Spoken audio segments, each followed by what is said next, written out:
If you have prepared for a house all this while, right? I think now it's the time where you can get a lot of deals because the market confidence is not there yet. So opportunities only come when everybody is not feeling good about the property market or the crypto market. Actually, all same for all assets. So you join the bull run later, then you won't make as much, or you are buying at the peak. Lor.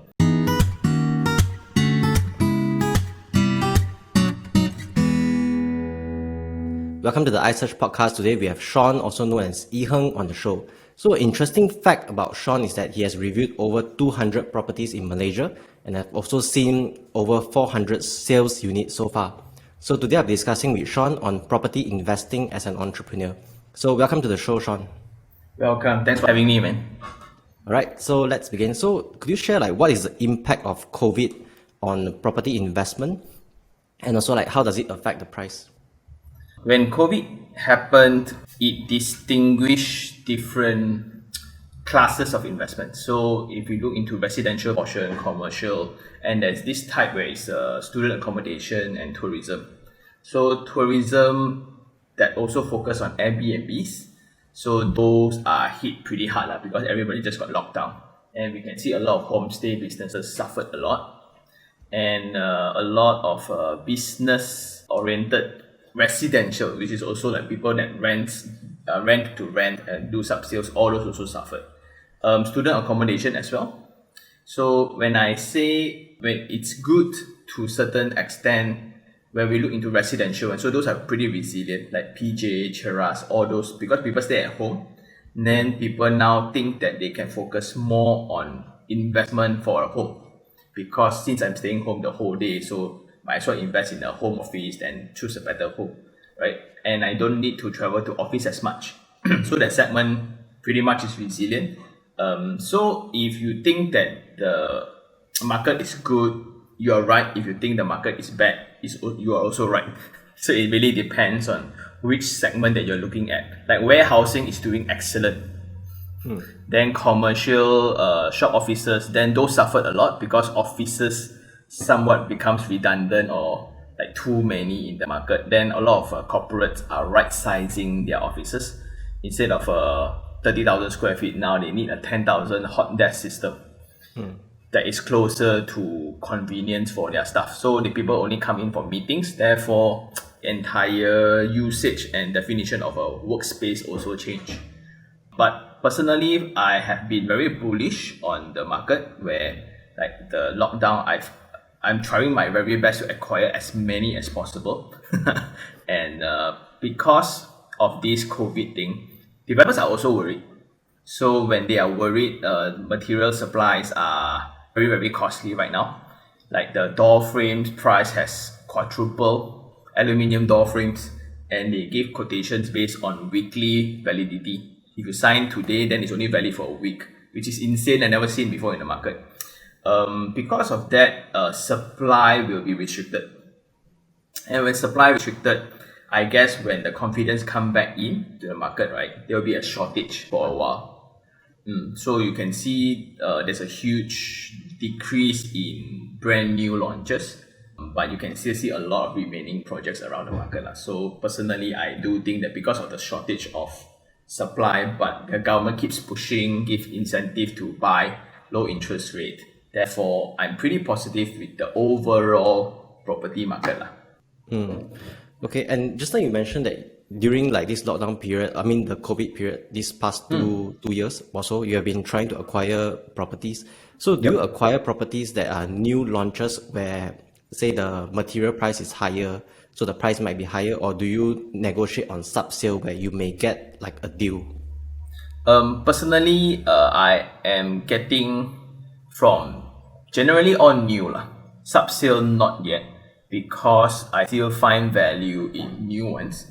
And since the first lockdown that I buy, second lockdown also I buy, then third lockdown, so that's why now the bankers all looking at my profile. Hey, why are you buying a bit too aggressive?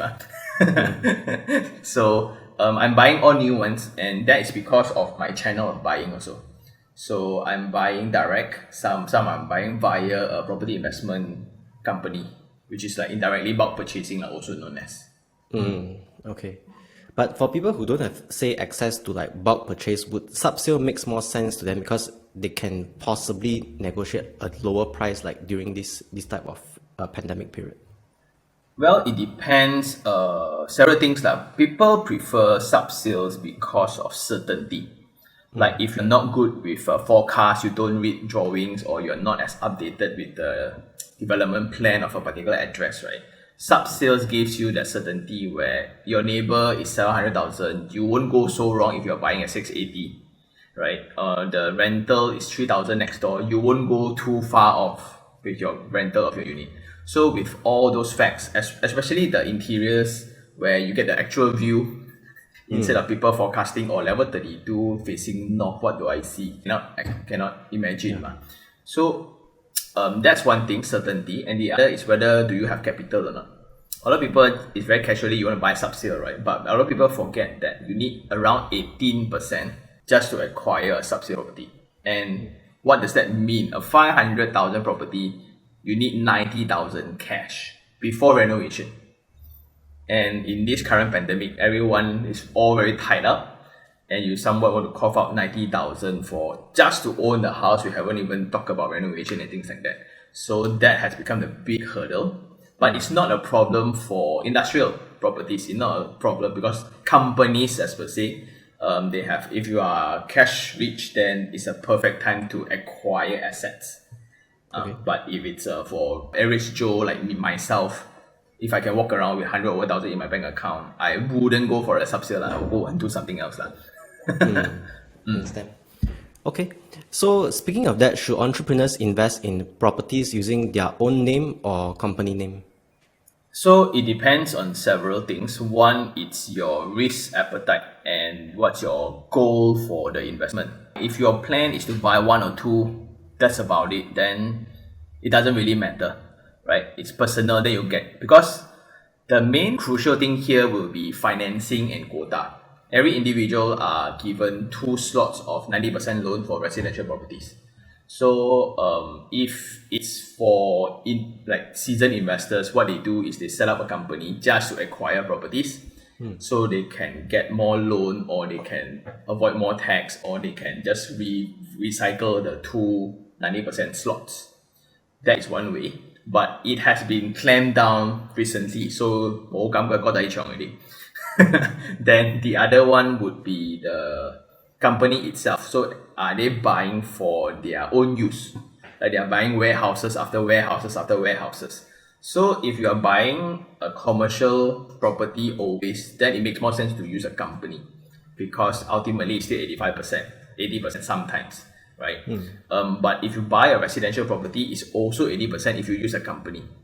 But if you use a personal name, then you can go up to 90. Sometimes if you are fresh, can go up to 100% financing. So it really depends as well on the quantity. Like, you want 2 or you want 25? But personally, I've seen a lot of uncles that watches my channel, like they ask me to go review their property. Personal name owning 32 properties, 25 properties, no issue. There are also people that try to play with the investment holding company that they want to buy themselves, then they refinance under the company. Ultimately, I think if you're using a company, the company needs to make money first lah. Then everything else can be possible. If it's just a shell, right? Ultimately, it's still back to the tax and the administration fee, the accounting, audit fee, and things like that. So if you're stingy over a few thousand a year, then just do it personally lah. That's my take lah. Because it doesn't really matter. I've seen both sides, both also very successful. Okay. For personal, you say that there's only first two properties 90%. So for company, the first 2 residential property, is it also 90%? Nope. It's because that policy is meant to help the rakyat buy homes, not to help Sendirian Berhad buy property for investment. Right. Yeah. For Sendirian Berhad, what is the loan percentage? It's commercial, 75 to 80, depending on your accounts, depending on your business strength. It's still profiling. Ultimately, it's still profiling. All right, got it. Do you recommend entrepreneurs to buy property for their own stay or for investment? Definitely investment But that is a hot take. Just thinking about it, right? It depends again on how ambitious this entrepreneur is.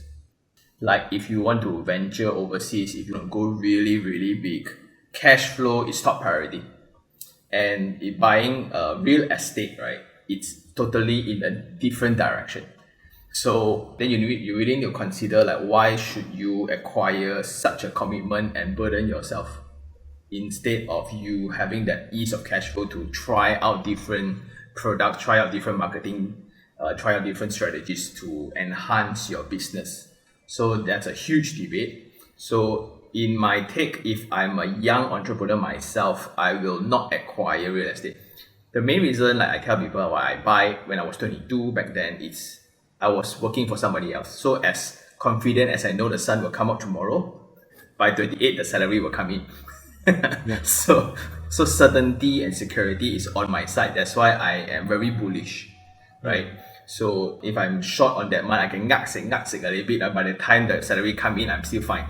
But if it's business, it's a different case altogether. You will have a lot of opportunities here and there, and if you don't have that extra cash to jump into it or to acquire more stocks when it's low, so you save on cost. Yeah, so I think it depends on which stage you are in. If you are in the starting stage, then I would suggest no.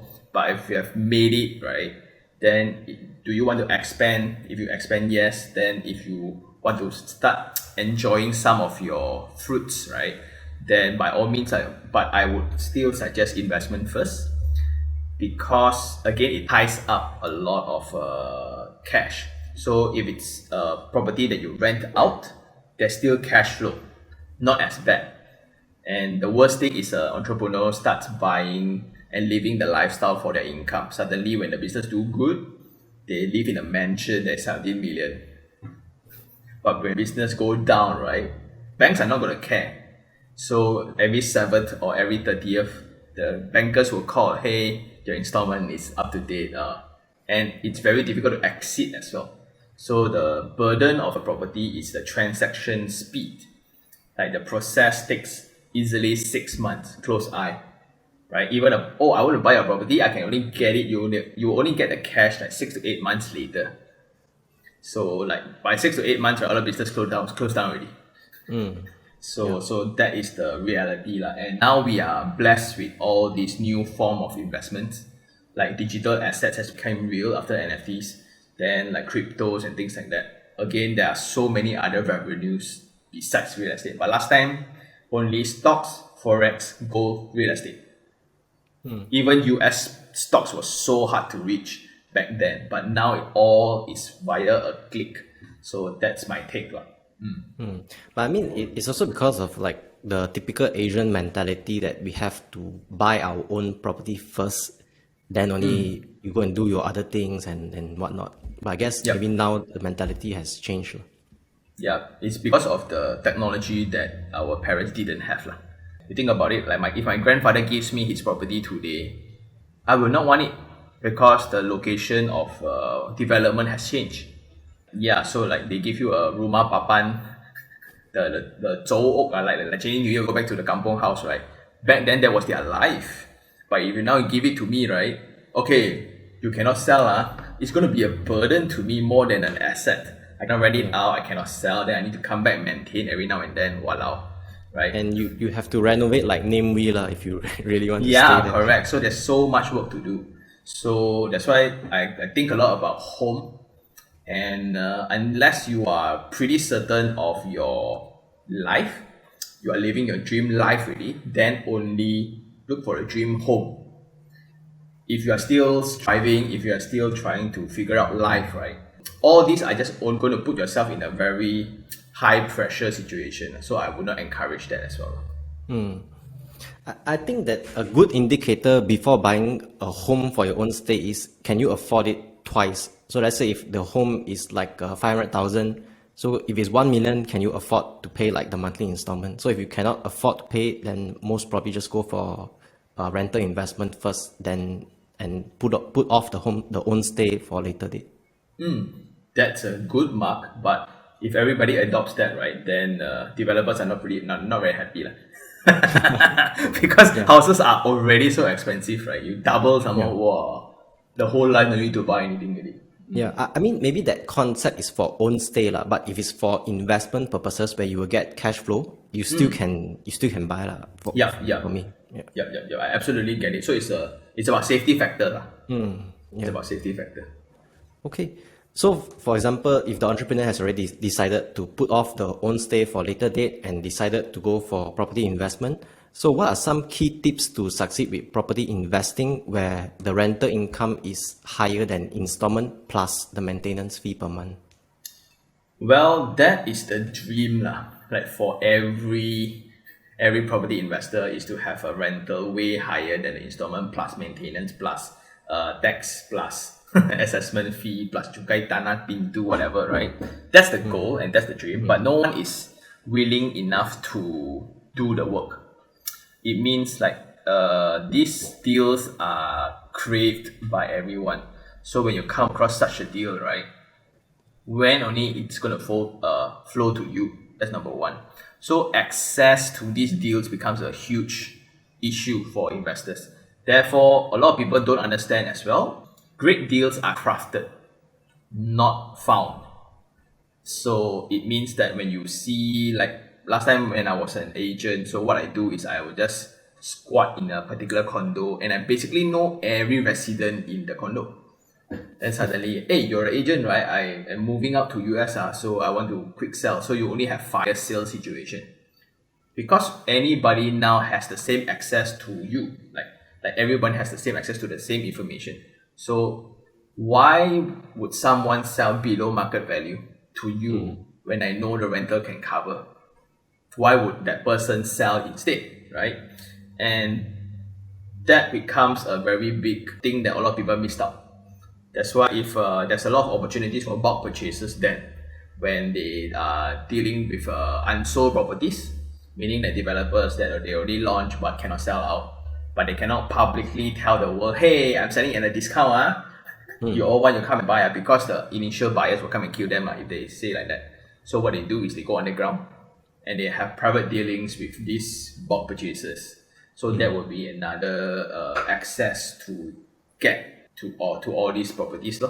If you want to do it, you don't want to pay money, you really want to do it yourself, it's pure homework. You need to meet up a lot of agents, get their contacts, and to show sincerity that you're really serious. Like this kind of deal sometimes it's really like half an hour only. Yeah. Hey, I have this because the agents ultimately their goal is to transact, not to serve you. Right? Yeah. So they might have like a gazillion customers. Hey, this one under market, you want no? Because ultimately everybody wants. So a suggestion is also to do some tweaking, right, in terms of mindset. So we expect that impossible, maybe that put that the most craved deal ever. But if it's only pure break even with your installment, it's also very good already. Yeah.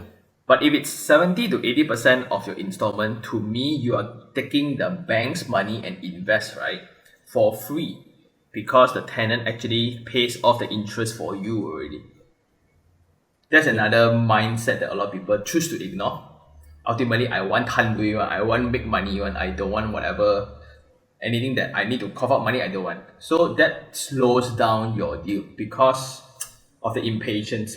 Like myself, when I buy my very first property, it was not break even at ground zero. I still need to cough out few hundred. But few hundred to me back then is okay. But then like now 10 years down the road, then the rental goes up, the installment goes down, and now interest fortunately also goes down. So suddenly I make a lot of money, not because of the property change or whatsoever, but a drop of 1% in interest rate, my property increased value like nobody's business because suddenly it's so easy to break even now. Because it was breaking even when the interest was 6%. Now suddenly when the interest rate is only 2.9, so I can tell anybody in the market, hey, would you want a property that you buy immediately can break even? Everyone can buy. So it really depends on the context of economy as well. At what interest rate you enter the market. So that's very, very important. Like even if you buy a property that can make money today, the government decides to increase the interest rate, then again we need to reshuffle the thinking again. So to me, of course, that would be choice number one, but I will always settle for choice number two, number three also. As long as it can break 80 to 90%, I'm okay. Because I don't want to wait anymore. I just want to get one and go, get one and go. So does the low interest rate currently, it sort of like helps you to make better decision for you to like acquire more properties because of the such a easy entry access currently? Definitely, I get to acquire more loans for properties that I usually cannot afford in that sense. So like because the installment amount is low, then the money installment calculation against your DSR is also revised. Therefore, a lot of people can buy properties that usually cannot afford. Yeah. So because of that, it also makes more sense because inflation kicked in very apparently. Like when we look at last year choices of houses at hot locations, right? A lot of people wait for the crash, wait for prices to drop. Just when you think that the cost of material is skyrocketing, labor is so rare to get, right? Quality ones worse. Land in hot areas is only going to get more less and less. So why do you think property is going to drop price, right? The cost to build the exact same thing has been different so much more. We haven't even kicked in profitability, efficiency, and whatsoever. So that's my take on hot areas first. And with the low interest rate, it's the best time because now government is encouraging everybody to hop into the property market because that encourages and helps with the economy. Like when people buy property, then they can build highway, they can build infrastructure. Everybody got job to do, got salary, can pay out, right? That's how they inject money into the system. Developers are very worried because of the COVID then new evolved version of the virus So they also very scared in launching prices that are too ambitious. What if cannot sell? So we are in this very sweet zone, right? Where one is giving us the proper interest rate and incentive. Last year better like HOC. But then like developers are still worried that they not price high. That's why you're in this sweet zone, right? Within this last year and this year, there's a lot of deals that are left hanging that are excellent. Because if you miss this boat, right, let's say, okay, now everybody don't need to wear mask already. Just imagine that. Like, okay, by June, no, everyone don't wear mask already. We are officially safe. Imagine the rebound. Yeah, so if you miss, then suddenly all developers also know, okay, we can price up everything up by 5%, 10%. Then, yeah. Okay. So maybe the tagline for this episode is buy a property while everyone is still wearing masks. Well, that's a good tagline, man. Okay. So just like you mentioned, because I also noticed, like, let's say if I search like property portals like iProperty or Property Guru, all those kind of property portals, right? You cannot find a good deal. Means everything is like very standardized already. That means the price also will be the same. So it brings up the point of, let's say if I don't have access to bulk purchase and I only have access to property portals. So there's one more thing that I think people can consider investing, but it might be a little bit risky, which is the Lelong Properties. So yeah, because Lelong Properties is like usually like maybe 600K can drop down to say 480,000. So suddenly the property becomes like a very good deal with it. So what are some things that people should consider before they jump into Lelong? If you are a newbie, if you are absolutely fresh, right, I would suggest you to sit for 3 rounds first before bidding. Just to familiarize, because a lot of people see the listing price, they don't see the closing price, the deal price. Because I am pretty active in the auction market as well. So when I look into this kind of market, right, it's insane. Most of the time, the price close is way higher than market. Just because like a lot of people like they are not used to competing. Because now everything is digitally, you click and click and click and click. So one click is like maybe 3,000, 5,000, 10,000, depending on which bid. So if you click, most of the time, like when you are 6 bidders for the same terrace house, you think you only want cheap property, man. Everybody else also want. And because of that, the prices of auction, yes, it's 30 to 40% lower than market when it's listed. After bidding, most of the time it's not. Plus, you need a lot of upfront capital as well.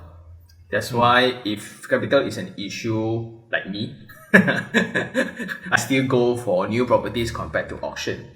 But if you have great dealings with the agents or great dealings with the auctioneers, right, it's always advised as well. But do a bit more homework in that sense. Like the condition of the house, as is, where is, basis concept, you really need to grasp very clearly. And there are certain leeways as well. You can now auction properties, you can look at the property already, not like last time. Very confidential, you play guess one, like you buy mystery box like that. You don't know what is inside one. But now you can You somewhat mean you can enter the home no lah, already not enter per se, but you can to see outside lah? you can see, so you can determine whether is it tenanted to Okay. who, then who is inside. And most of the time, because of the previous a lot of people buy things that they cannot afford, so now there are a lot of new properties that people cannot pay installment. Like once VP for 3 months, right, it's already a Lelong market already.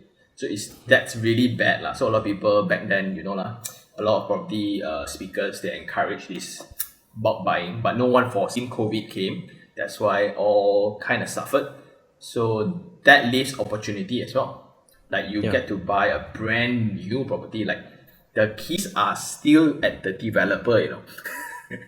You buy auction market, but you walk into the developer office to get the keys and documents and things like that. Yeah.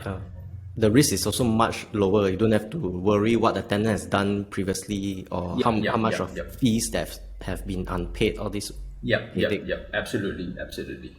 Okay. All right. So the last thing is, so having reviewed over 200 properties in Malaysia, which are 3 areas that you think has the highest potential for property investment? Definitely KL. Like I'm pretty strong in KL when I speak in my channel as well. Like audience from Sabah, from Kuching, from Penang or whoever, right? Come to KL lah. Because KL you can still get 4 to 5% rental ROI. Also because you think about a fresh grad, once you graduate, right? Where would people find jobs? So the job availability is still the highest in the city center, and that directly correlates to rental.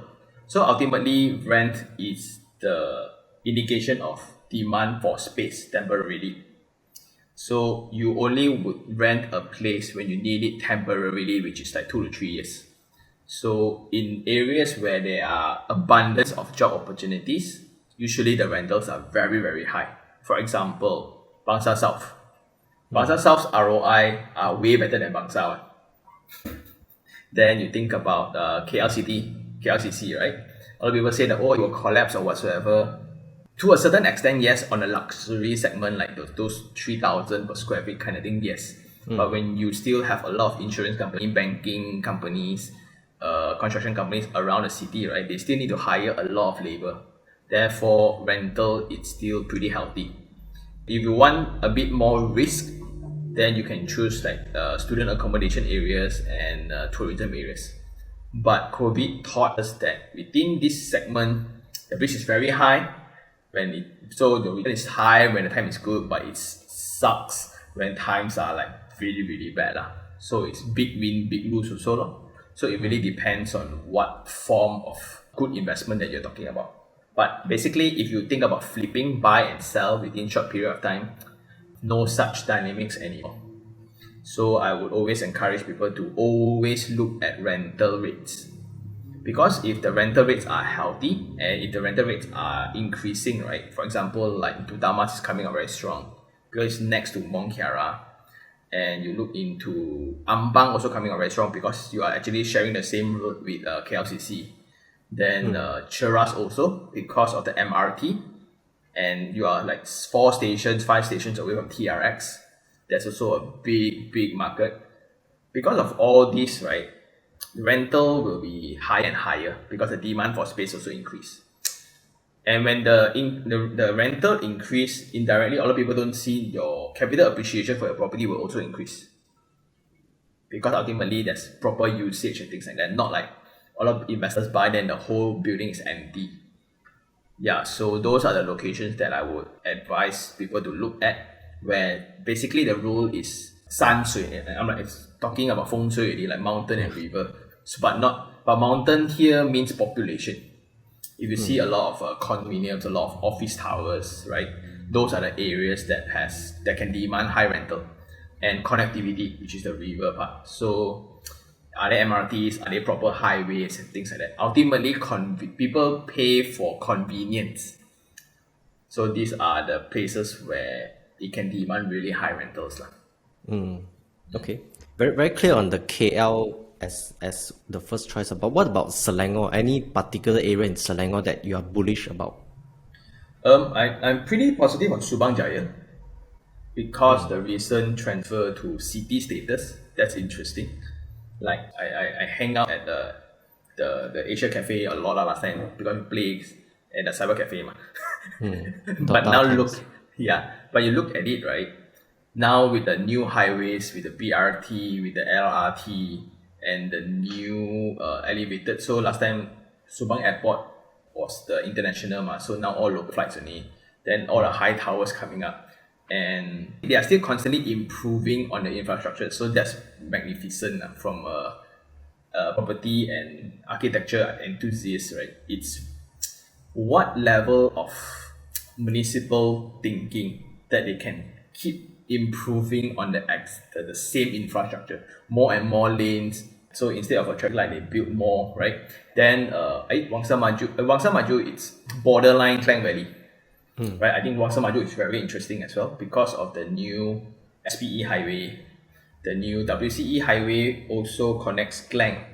So now Klang, Bandar Bukit Raja, Setia Alam side, just when we think it's like oversaturated already, if you just drive past Setia Alam, there's still a huge empty land there. But WCE highway also opened up Banting, Chenjarom area. That's why now like the Banda, Rimbayu, all those areas starts picking up because they used to have an access problem. But now suddenly when highways are constructed, suddenly yay, all connected. The other side will be Sungai Buloh area, but those are more for living, like Elmina, around Guthrie Highway, right? Elmina, More for Banachri, own Goldfield. stay instead of investment. Yeah. Yeah, and when we think that it's far away, right? Now average price is 1 million. Yeah, so when we think like landed terrace house, that is the nasi lemak property for all Malaysians, everybody dream to live in a freehold double-story terrace, right? Yep. If you don't have 1 million, it's pretty tough, and to qualify for that $1 million property, you need around a 5-figure just to qualify for it. So that's the very harsh reality, but definitely if it's booming. And also I'm looking in a lot of very casual pocket lands like Kayu Ara. It's like a very hidden spot within a developed Bandar Utama, right? Then I'm looking at Kampung Datuk Keramat in KL city center, right? But there's a kampung there. So the property price you can get at a huge discount, huge deal, and it's actually free market. Everybody can buy, but just that the stigma of it's a Malay kampung, that's why non-Burmese cannot buy. Not really. So these are the deals that I'm actually curating out in the channel, and the fun part is I get to see all these. So sometimes in the area, I get to see like 6 same building within the same address or the same street, so you can really decide. Another one would be Bukit Jalil. Again, Bukit Jalil Puchong is coming up very, very strong. The highway and amenities like the Tzi High School is pretty magnificent. What a school can do to an address. People buy homes just to qualify their children into the school. Insane. Actually, that's why when a lot of people ask me why cannot find good deals, right? Where are you finding?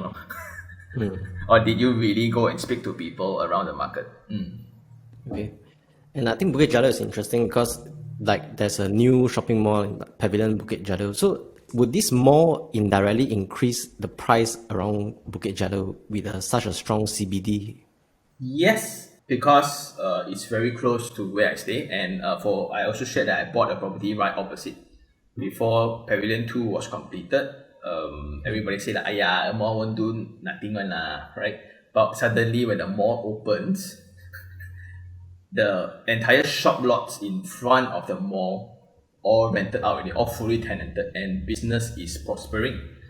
So definitely there will be a factor because it pulls crowd into a particular location.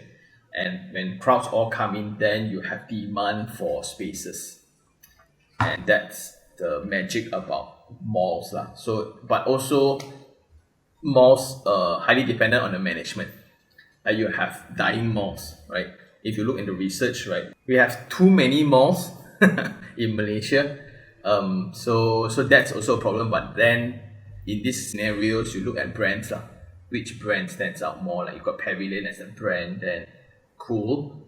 But currently, like I just went there like a week ago, 2 weeks ago. It's still currently empty. But I'm pretty confident in the management lah. So a lot of vendors from the local malls surrounding are all being shifted over. So I think they must be throwing some excellent freebies or whatsoever, 6 months rental or whatsoever lah. Okay, great. So to wrap up, is there anything else that you would like to share with the audience before we go? I think now it's a pretty sweet time. If you have prepared for a house all this while, right? I think now it's the time where you can get a lot of deals because the market confidence is not there yet. So opportunities only come when everybody is not feeling good about the property market or the crypto market. Actually, all same for all assets. So you join the bull run later, then you won't make as much, or you are buying at the peak. So I've witnessed some of them that personally I also suffered when I buy from the peak last time. And I think your listeners are all entrepreneurs, right? So I think a huge debate is to balance between commitments versus cash flow lah. I think that's a very interesting topic where if it's only good that you can invest money that you don't need for the next 5 or 10 years, then you can allow the asset class to grow and you can actually ignore all the standard deviations.